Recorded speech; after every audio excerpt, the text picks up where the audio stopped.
우리 13페이지 OX 문제 같이 풀어보도록 하겠습니다. 2단원 OX 문제입니다. 1번 의무론과 공리주의는 모두 보편적인 도덕 규칙이나 원리를 강조하여 도덕 문제를 해결하려고 한다. 이렇게 되어 있네요. 자, 보편적인 도덕 규칙이나 원리를 통해서 도덕 문제를 해결한다. 우리가 앞에 단원에서 보편적인 도덕 규칙이나 원리를 제시한 걸 강조하면 이론 규범 윤리학이라고 했고, 도덕 문제 해결을 강조하면 실천 규범 윤리학이라고 했잖아요. 근데 요 두 개를 지금 같이 얘기하고 있으니까 요거는 규범 윤리학이다, 이런 이야기가 되겠습니다. 그러면 의무론과 공리주의는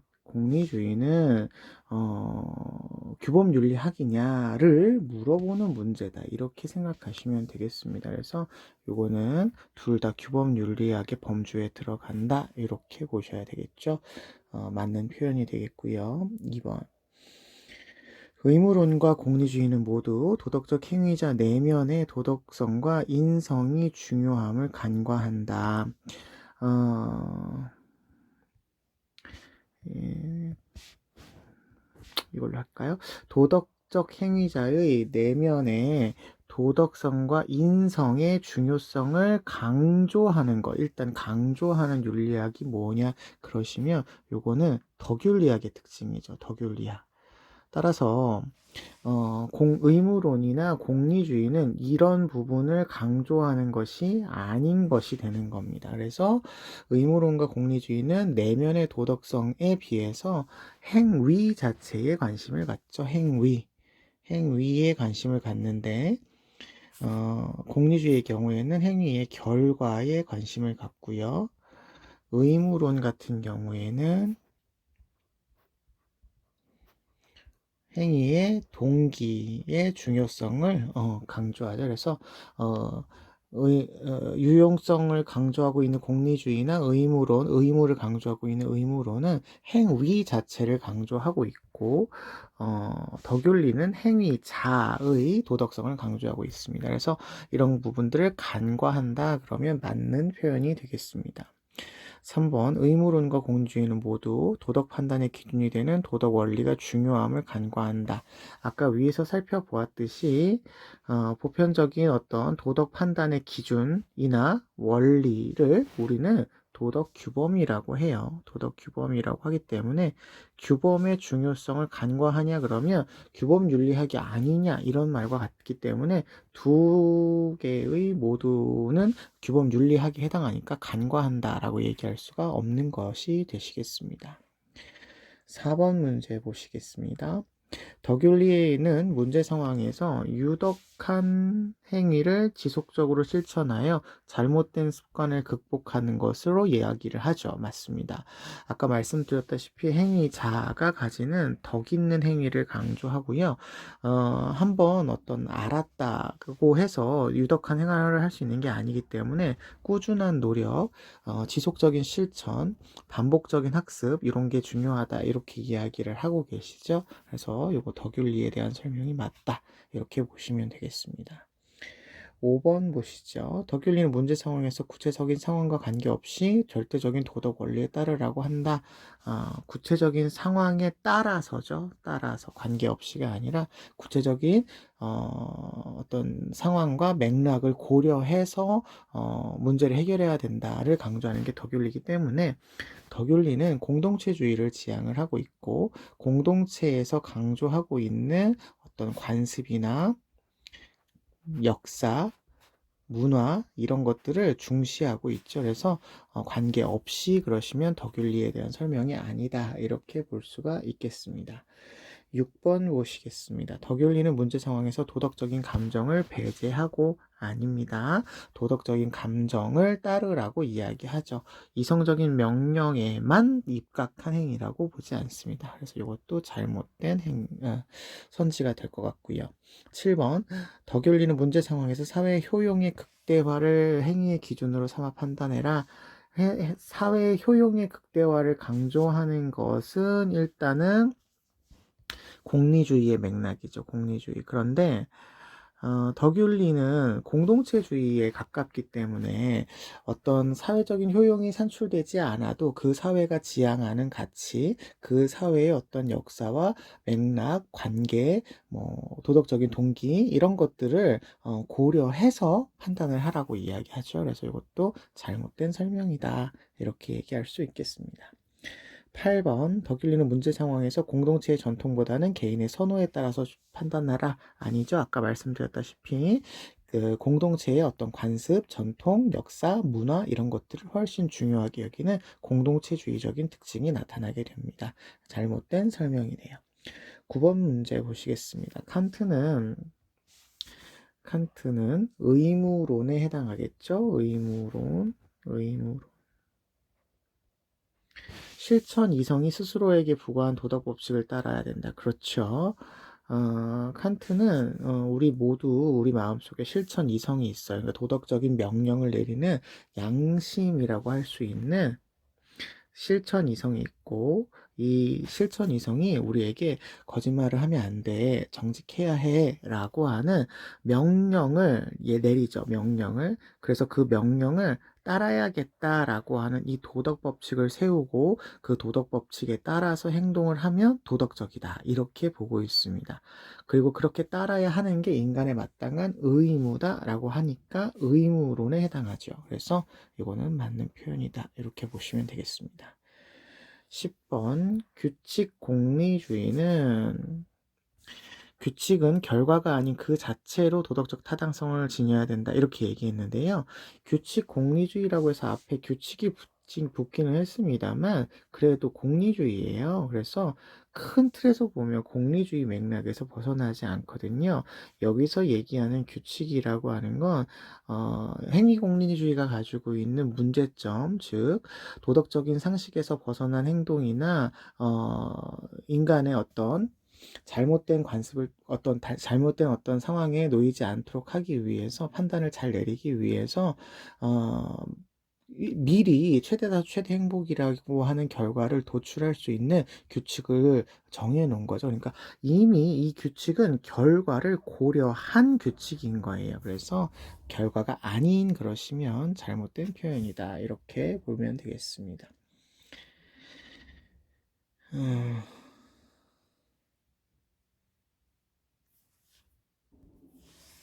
여기 밑에 정답이 잘못 나와 있어요.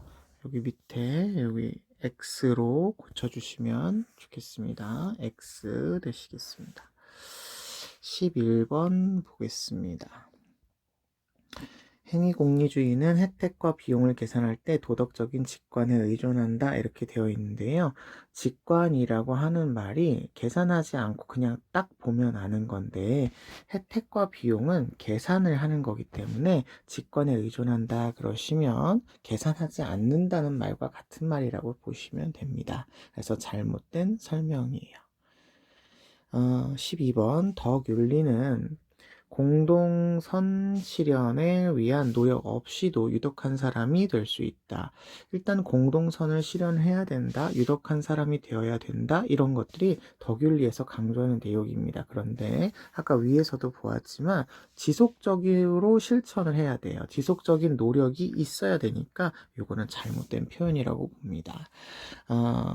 덕윤리에서의 덕은 한번 깨달았다, 알았다, 지적인 덕으로서 한번 알았다라고 해서 끝나는 게 아니라 도덕적인 덕, 품성적인 덕을 함양하기 위해서 꾸준하고 지속적인 실천, 습관적인 반복 이런 것이 필요하다라고 보고 있습니다.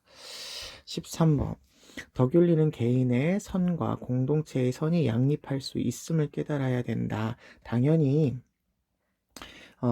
개인이 가지는 선은 공동체에서 추구하는 선이라고 보겠죠. 그래서 공동체의 선 안에 개인의 선이 들어있다. 이렇게 보고 있으십니다. 그러니까 양립할 수 있다. 이렇게 보시면 되겠습니다.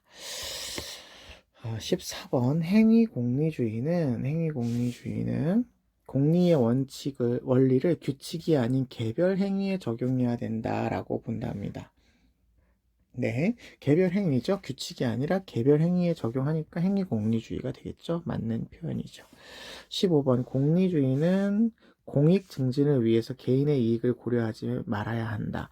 이거 좀 주의해서 기억해 주세요. 공리주의는 덕윤리처럼 공동체주의가 아니고 개인주의에 기반을 두고 있고, 그 개인의 이익과 사회의 이익을 조화시키기 위해서 개인의 이익을 모은 거예요. 단순한 합입니다.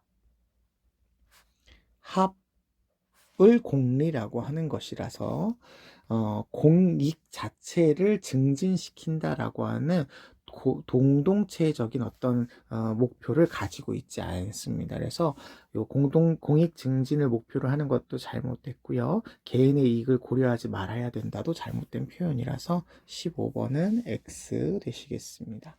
16번 공리주의와 덕윤리는 모두 도덕적 행위가 행복 실현하는 것을 목적으로 해야 된다. 그렇죠. 공리주의의 경우는 최대 다수의 최대 행복 실현을 목적으로 하죠.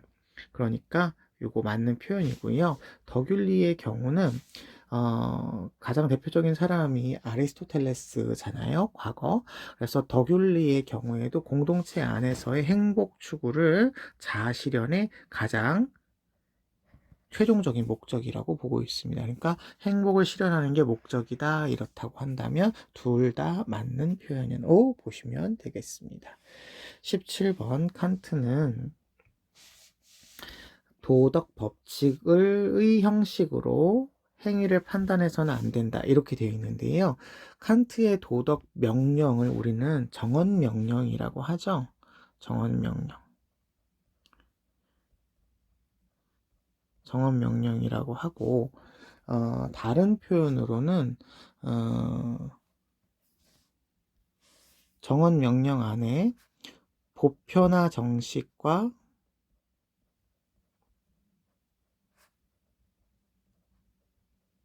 인간성 정식, 인격주의 정식 뭐 이렇게 표현하죠. 이렇게 표현을 한단 말이에요. 그때 이 정식이 정언 명령의 형식이었습니다.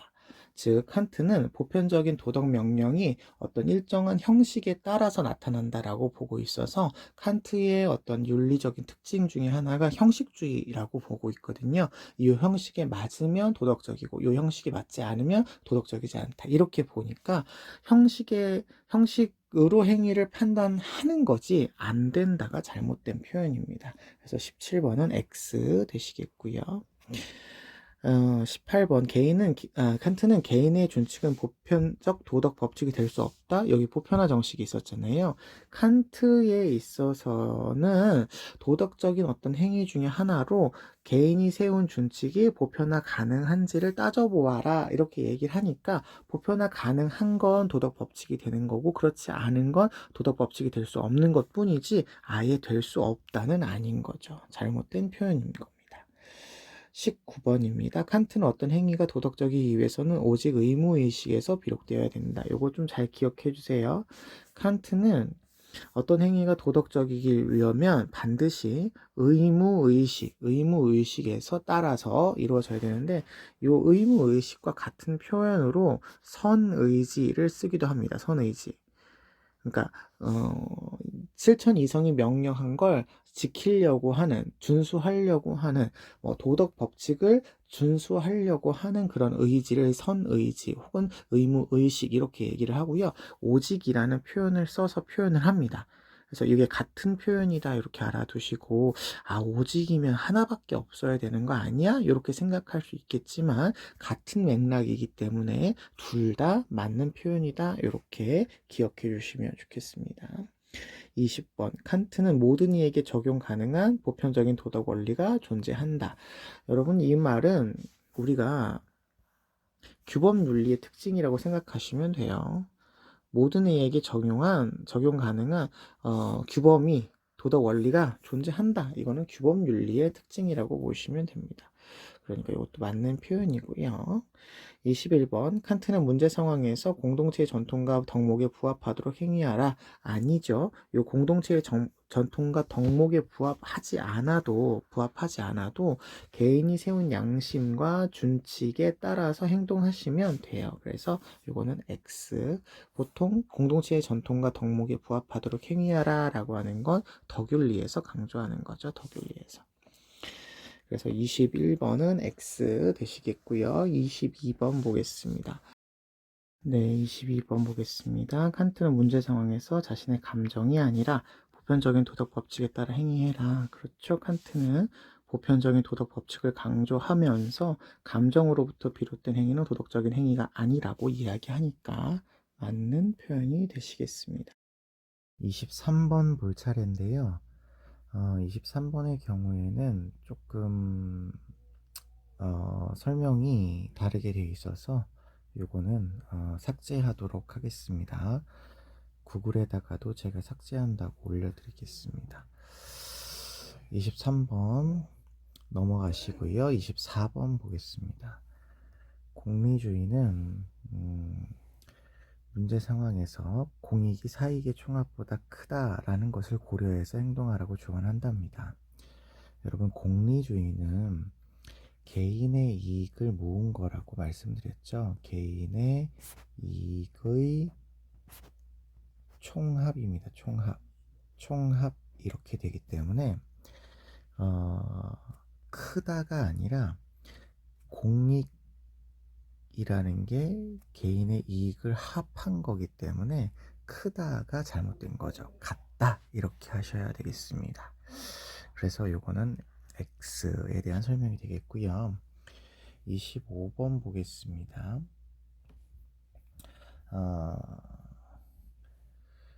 맹자는 문제 상황에서 자신과 남을 분별하지 않는 사랑인 겸애를 실천하라고 조언한답니다.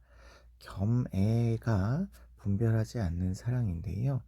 맹자와 같은 유교 사상가는 존, 비, 친, 소를 구별해서 사랑하라 이렇게 얘기하죠. 유교의 기본적인 그 인의 관점은 좀비 친소나 그 선악 미추와 같은 것들을 분별해서 사랑하는 것을 이야기합니다. 그래서 이거는 잘못된 설명이고 겸해서를 주장하시는 사상가는 묵자 선생님이라고 우리가 알고 계시면 되겠습니다. 26번 맹자는 문제 상황에서 순선한 본성을 형성하여 도덕적인 선택을 하라고 조언한다 이렇게 얘기하시는데요. 맹자는 성선설을 주장하시기 때문에 순선한 본성을 가지고 있습니다. 그래서 도덕적인 행위를 하라 라고 이야기한다면 유교 사상이 맞는 거죠. 그런데 여기 본성을 가지고 태어나는 것이지 후천적으로 만드는 게 아니에요. 그래서 요거는 잘못된 설명이다 라고 보셔야 되겠습니다. 27번 맹자는 문제 상황에서 타고난 본성이 요 위에 나오는 것처럼 순선한 본성인데 이걸 극복해서 측은지심을 발휘하랍니다. 여러분, 그 측은지심은 이제 맹자 선생님이 이야기하시는 4단 중에 하나인 거죠. 4단 중에 하나인 거. 인간이 선한 본성을 가지고 태어난다는 단서 중에 하나인 건데 이걸 극복하라 그러면은 안 되겠죠. 이걸 잘 살려라, 확장해라, 잘 수양해라 이런 표현으로 사용하셔야 되겠죠. 그래서 잘못된 설명이 되겠습니다. 28번 도가는 성인이 옳고 그름을 분별하는 지식을 갖추어야 된다라고 본다고 돼 있지만 도가 선생님은 도가에서는 크게 도나 자연의 입장에서 보면 만물을 선과 악, 옳고 그름으로 구별하는 것이 의미가 없다라고 이야기를 합니다. 그래서 봄이 좋은 거고 뭐 여름이 나쁜 거고 가을은 좋은 거고 겨울은 나쁜 거고 이런 식의 구별은 의미가 없다라고 이야기하죠. 그래서 이거는 잘못된 설명이고요. 구별하는 것을 강조하는 건 유교에서 강조한다. 이렇게 생각하시면 되겠습니다. 29번. 도가는 만물을 차별하지 말고 평등하게, 그렇죠. 금방 말씀드린 이런 이야기가 도가의 설명이고요. 장자 선생님은 이런 그 이상적인 상태를 재물의 경지다라고 보았고, 정신적 자유로운 상태다 이렇게 설명을 하고 계십니다. 그래서 이거 맞는 표현이 되시겠고요. 30번 맥킨타이어 선생님은 현대 덕윤리 사상가입니다. 현대 덕윤리, 아무튼 덕윤리가 되겠는데, 타고난 덕을 실천해야 도덕적인 행위를 할 수 있다라고 보는데요. 덕을 실천해야 된다. 도덕적인 행위는 덕에 따른 행위다. 이렇게 얘기를 합니다만, 덕윤리에서의 덕은요, 타고나는 덕이 아니라 꾸준한 노력을 통해서 습관적으로 형성하는 덕입니다. 습관적으로 형성하는 덕입니다. 우리 아까 이야기했던 유교의 도덕과 좀 다르죠. 유교에서는 선한 본성이라는 도덕을 가지고 태어나지만 덕윤리에서는 덕을 형성할 수 있는 자질을 가지고 태어나기는 하지만 실제로 덕이라는 건 후천적으로 습득되어지는 자질이다. 이렇게 보고 있습니다. 그래서 이거는 잘못된 설명이다 라고 보시면 되겠습니다. 31번 14페이지입니다. 31번 보죠. 맥킨타이어 현대 덕윤리 사상가라고 말씀드렸고요. 덕은 사회적 실천을 통해 선을 이루는 데 필요한 성품. 그렇죠. 덕윤리는 공동체주의를 지향을 한다고 했잖아요. 그러니까 사회적 실천이 반드시 필요합니다.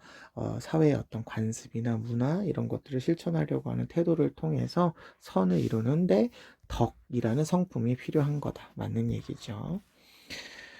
32번 불교는 지구상의 모든 생명체가 평등하다. 그렇죠. 지구상의 모든 생명체 안에는 불성이라고 하는 부처님이 될 수 있는 가능성을 지니고 있기 때문에 이 생명체를 함부로 대하지 않아야 한다라고 하는 자비의 윤리가 나오게 되는 거죠. 그래서 이것도 맞는 표현이 되시겠네요. 33번 불교는 인간과 동물 모두 불변의 실체다라는 것을 자각해서 행동해라 이렇게 얘기하는데요.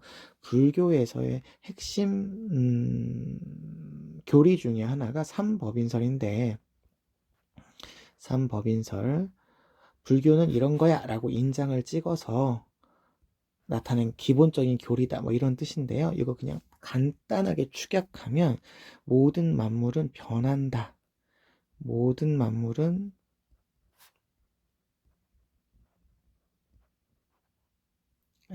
만물은 변한다. 그렇기 때문에 고정된 실체가 없다.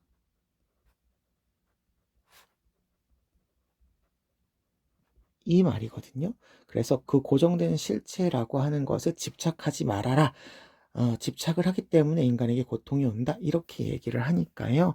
요거는 잘못된 표현. 불변의 실체가 아니죠. 변한다. 이렇게 생각하셔야 되겠습니다. 34번. 불교는 인간으로 인해 동물이 받을 수 있는 고통을 생각해서 결정해라. 그렇죠. 동물도 존중해야 되는 대상이니까 고통이 어떤지를 고려해야 되겠죠. 맞는 표현이네요.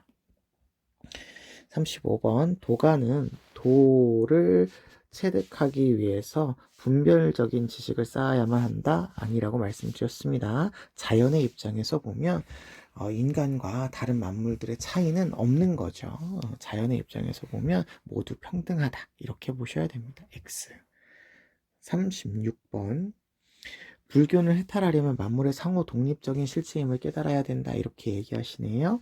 불교에서의 가장 기본적인 어떤 세계관은 연기설이죠. 연기설. 모든 존재는, 인간을 포함한 모든 존재는 서로 연결되어 있죠. 의존적이죠. 연결되어 있고 상호 의존적인 인과관계에 놓여 있다 이렇게 얘기하기 때문에 독립적인 실체라는 것은 없습니다. 불교에서 항상 원인이 있고 그 원인에 따른 결과로 나타나죠. 그래서 이것도 X 되시겠습니다. 37번 보시죠. 유교는 도덕적인 삶을 위해서 다른 이에게 서를 실천해라. 이게 이제 올해 수능에서 나왔던 건데 서라고 하는 게 이제 일단은 유교는 도덕적인 삶을 이루는 것이 목적이기는 합니다. 그래서 다른 사람한테 서를 실천해라. 여기만 이제 잘 보시면 되는데 서라고 하는 것은 내 마음과 같이 한다라는 뜻으로 우리가 쉬운 말로는 역지사지라고 말씀을 드렸어요. 역지사지. 쉽게는 그 유교에서 강조하는 인이라고 하는 사랑의 정신을 실천할 때 이런 역지사지의 마음을 가져야 된다. 이렇게 보셔야 됩니다. 그래서 37번은 맞는 표현이다. 이렇게 생각해 주세요. 38번 도가와 불교는 모두 이상적인 인간이 되려면 타고난 본성을 변화시켜야 된다. 이렇게 보는데요. 일단 도가는 모든 그 인간은 타고나는 본성 자체가 자연스러운 본성이에요. 자연의 도를 가지고 타고납니다. 그러니까 이거를 변화시키는 게 아니라 자연스럽게 계속 끌고 나가야 되겠죠. 인위적인 것으로 이 자연스러운 본성을 가리면 안 되는 거고요. 불교는 아까 얘기한 것처럼 인간은 타고난 게 부처님이 될 수 있는 가능성인 불성을 가지고 타고나는 거예요. 그러니까 이걸 버려라, 변화시켜라가 아니라 불성을 끄집어낼 수 있도록 해야 된다. 이렇게 얘기하셔야 되니까 잘못된 표현이다. 이렇게 생각해 주시면 되겠습니다. 39번 맥킨타이어 현대 더귤리 사상가라고 했습니다. 벤담을 향해서 공동체가 단순히 개인의 집합죄로 간주될 수 없어. 그런데 벤담이 그렇게 하고 있네? 너는 간과해? 라고 비판한답니다. 그렇죠. 아까 얘기했듯이 벤담은 공리주의 사상가인데요. 공리주의는 공동체가 개인의 단순한 합이에요. 그런데 맥킨타이어와 같은 공동체주의는 개인의 단순한 합 이상이어야 된다. 이렇게 이야기하니까 간주될 수 없어. 근데 너는 그렇게 보고 있네? 라고 얘기하겠죠. 그래서 이거는 맞는 표현이다. 이렇게 볼 수 있겠고요. 40번 맥킨타이어는 벤담을 향해서 개인이 다른 사람의 행복을 고려하여 행위해야 함을 간과한다 했는데 아까 얘기했죠. 공리주의도 행복을 향해서 나아가고 있고 벤담과 같은 공리주의도 행복을 향해서 나아가고 있기 때문에 벤담이 간과하지 않습니다. 그래서 이거는 X 설명이 되시겠죠. 41번 칸트는 의무와는 일치하는 모든 행위는 도덕적인 가치를 지닐 수 있다. 자, 요거 중요하죠. 아까 우리 요 문제는 제가 앞에서 별표 쳤던 문제. 좀 비교해서 보셔야 될 것 같아요. 여기 보시면 23번 문제 있었죠. 의무와 일치하는 행위가 도덕적인 행위다. 이게 맞는 표현이었어요. 23번. 의무에서 비롯되는 행위, 의무와 일치해야 도덕적인 행위가 됩니다. 그런데 지금 여기 비슷한 말 같아요. 의무와 일치하는 행위인데 도덕적인 가치를 지닐 수 있다. 비슷하잖아요. 도덕적인 행위냐, 도덕적인 가치를 지니느냐, 뭐 같은 표현이니까. 근데 여기 지금 틀린 표현이 뭐가 들어갔냐면 모든이 들어갔습니다. 모든. 요게 이제 헷갈릴 수 있는 그런 표현인데 이게 지금 뭐 논리적으로 따지면 P이면 Q이다 라는 것으로 이게 같은 거다 이렇게 보시는 거예요. 앞에 말은 P라면 Q가 될 수 있느냐 이렇게 물어본 거였다면 지금 여기 나온 문제는 P와 Q가 같다 이렇게 물어보는 문제인데 칸트는 의무와 일치하는 행위는 일종의 준칙이 될 수 있거든요. 개별적인 도덕 명령이 될 수 있고요. 도덕적인 가치를 지니려면 입법의 원리가 되려면 보편화가 가능해야 됩니다. 그러니까 여기에서 비롯은 되어야 되겠지만 이게 곧바로 Q로 연결되는 건 논리적으로 맞지가 않아요. 그래서 요 말은 잘못된 표현이다. 이렇게 생각을 해주셔야 되시겠습니다.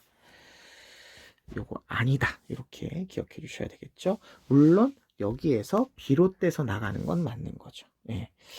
요 구분이 좀 될 수 있을까 모르겠습니다. 논리적으로 P이면 Q가 될 수는 있어요. 요거 맞아요. 그런데 P가 곧 Q이다는 아니라는 거죠. 예, 요거는 논리적인 어떤 문제니까 잘 기억해 주세요.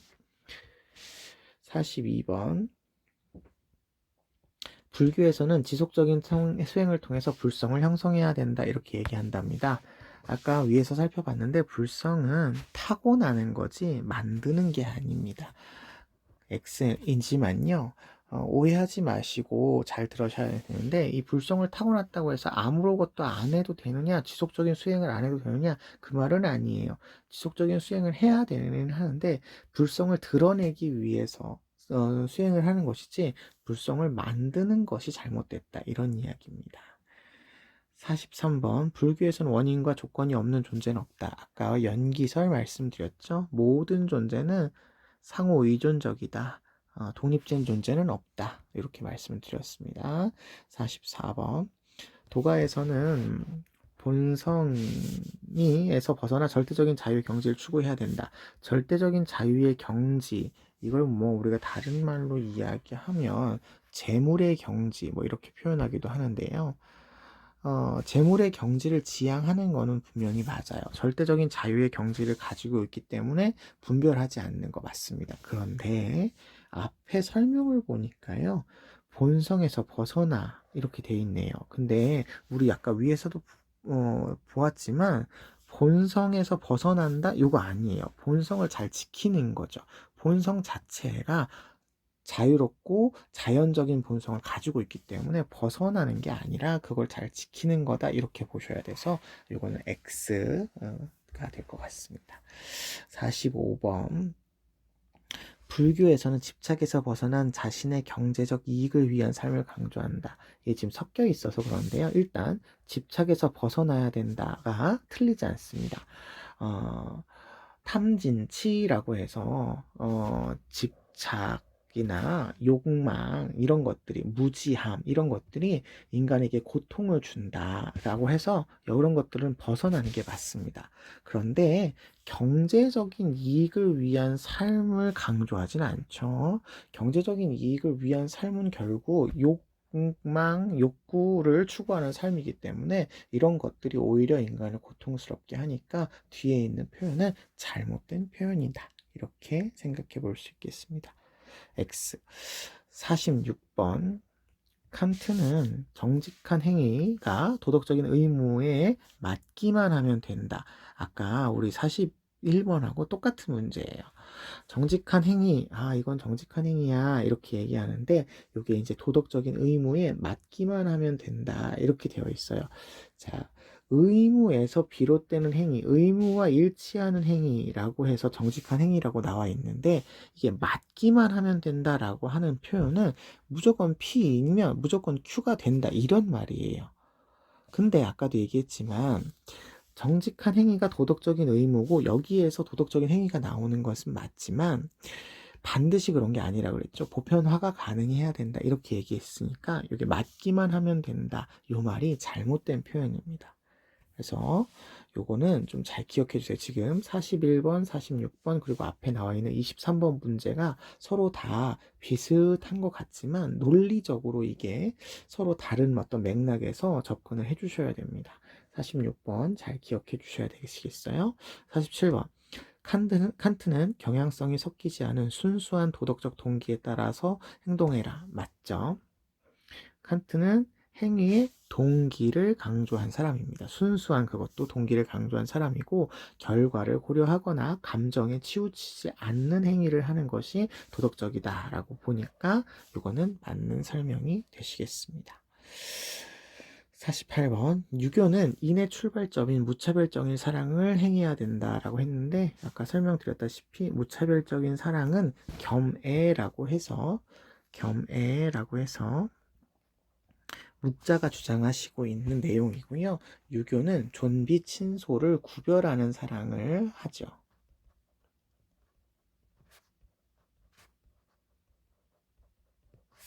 그래서 이거는 잘못된 설명이다. 이렇게 볼 수가 있겠습니다.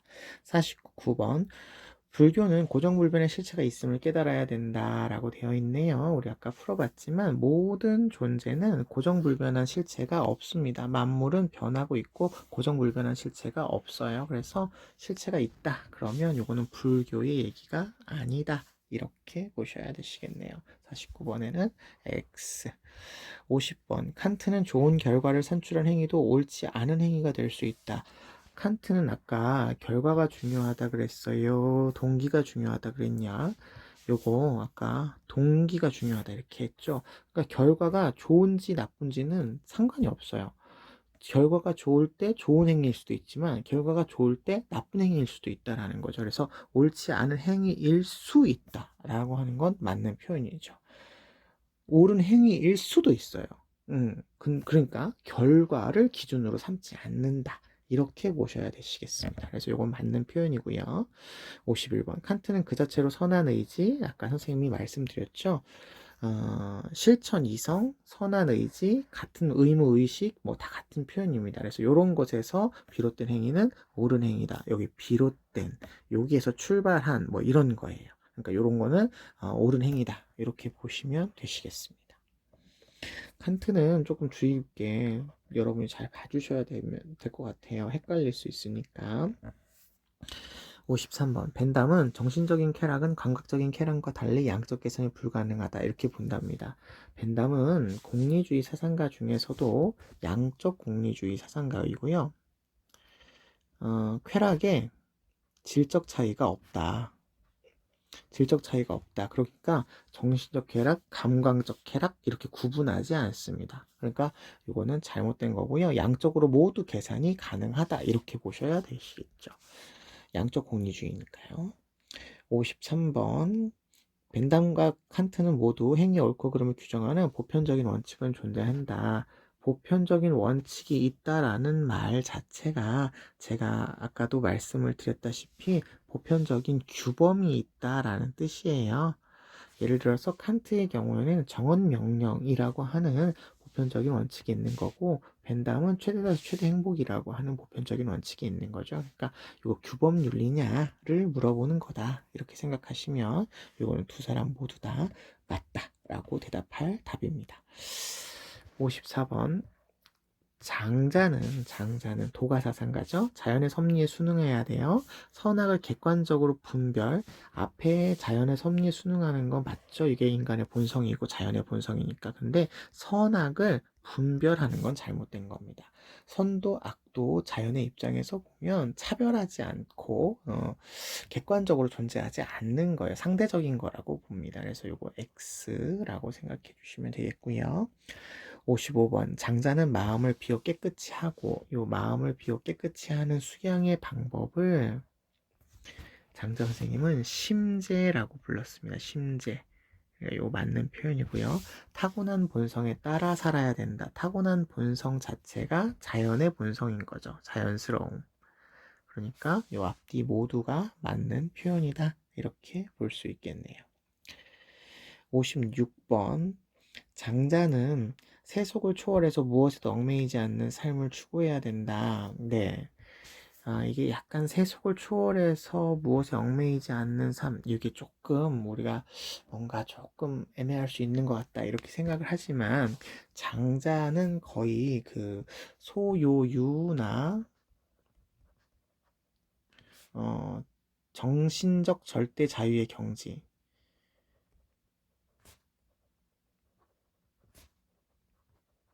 예, 요걸 강조했기 때문에 요런 표현은 맞는 표현이다 이렇게 보시면 되겠고 뭐 윤사에서는 이런 장자의 사상을 계승을 해서 요 뒤에 나오는 무슨 황로학파나 그 다음에 현학파나 뭐 이런 사람들이 이제 세속적인 삶에서 벗어나는 생활을 굉장히 강조하는 그런 모습이 등장을 하거든요.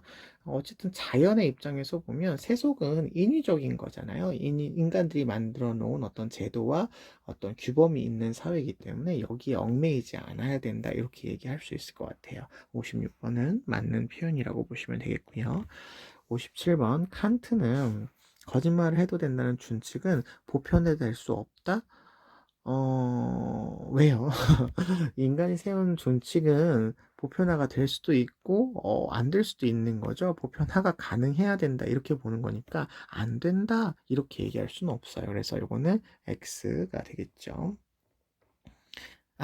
이게 거짓말을 해도 된다는 준칙인 거죠. 그러니까 거짓말을 하는 것은 일단 그 동기 자체가 거짓말이라고 하는 잘못된 동기를 가지고 있기 때문에 그렇죠. 보편화가 될 수 없는 거죠. 그렇죠. 예. 이거는 개인이 이렇게 세운 준칙이라고 해도 다른 사람 모두가 거짓말을 해도 돼 이렇게 얘기할 수 없기 때문에 보편화가 될 수 없습니다. 도덕 원리가 될 수 없는 거죠. 맞습니다. 58번 칸트와 밀은 모두 거짓말은 상황에 따라서 허용될 수 있다. 자, 칸트는 의무론 사상가고요. 밀은 질적 공리주의 사상가입니다. 자, 칸트는 정언 명령의 형식을 가지고 있기 때문에 적인 명령의 형식을 가지고 있기 때문에 반드시 뭐뭐 해라 이렇게 얘기해서 상황에 따라 허용될 수도 있고 허용되지 않을 수 있다 이렇게 얘기하지 않습니다. 무조건 보편화 정식, 인간성 정식에 따라야 한다 이렇게 얘기를 하죠. 그래서 칸트의 입장에서는 아니에요. 근데 밀의 입장은요, 가언 명령의 형식입니다. 가언 명령. 최대다수 최대 행복에 도움이 되면 하고 도움이 되지 않으면 안 할 수 있어요. 똑같은 거짓말이라고 해도 칸트는 무조건 하지 마 이렇게 얘기한다면 밀은 최대다수 최대 행복이 산출되면 거짓말 할 수도 있고 최대다수 최대 행복이 산출되지 않으면 안 할 수도 있어요. 그러니까 요거는 이럴 수도 있고 저럴 수도 있는 거라서 상황에 따라서 허용될 수 있다 이렇게 얘기를 하죠. 근데 모두라고 했으니까 요거는 X라고 보시게 되겠습니다. 59번 노자는 옳고 그름 12선악을 구분하여 질서를 바로 세워야 된다. 아까 말씀드렸지만 도가에서는 구분하지 않습니다. 선악 미추 이런 거 구분하지 않는다라고 보셔야 됩니다. 60번 벤담은 사회적 관습에 내재한 선에 따라 상황에 대처하라고 충고한다. 자, 금방 우리가 58번에서 봤듯이 상황에 따라서 대처해라. 이런 표현은 벤담이 할 수 있는 표현입니다. 그런데 그 기준이 최대다수 최대 행복이지 사회적 간습에 내재된 선은 아닌 거죠. 사회적 관습에 내재된 선, 그러면 공동체의 선, 이렇게 볼 수가 있거든요. 공공의 선, 이렇게 볼 수가 있는데, 벤담은 공동체주의자가 라고 말씀을 드렸어요. 개인의 이익을 모으는 거에 불과한 거죠. 그러니까 공동체주의 자체가 아니에요. 개인의 이익을 침해하면서까지 공동체 이익을 추구한다라는 말에 동의하지 않기 때문에 이런 표현을 쓰지 않습니다. 사회적 관습에 내재한 선을 강조하는 사상가는 이제 공동체주의에 해당하는 덕윤리가 이런 것들을 강조하겠죠. 그래서 이것도 X 이렇게 보시면 되겠습니다. 사실 이 단원에 나오는 내용들은 굉장히 원리적인 측면, 윤사적인 측면의 내용들이 많이 있기 때문에 어떻게 보면 좀 오답이 많이 나올 수 있는 그런 문제들이 많이 구성되어 있습니다. 그래서 여러분들 요 내용 정리가 잘 되어 있지 않게 되면 이후에 나올 때 조금 어려울 수 있어서 여기 나와 있는 내용들이 설명이 잘 안 가는 부분이 있으면 선생님한테 질문을 하시고 다시 한번 복습해 보시면서 기출문제 풀어주시면 좋을 것 같습니다. 여기까지 보실게요.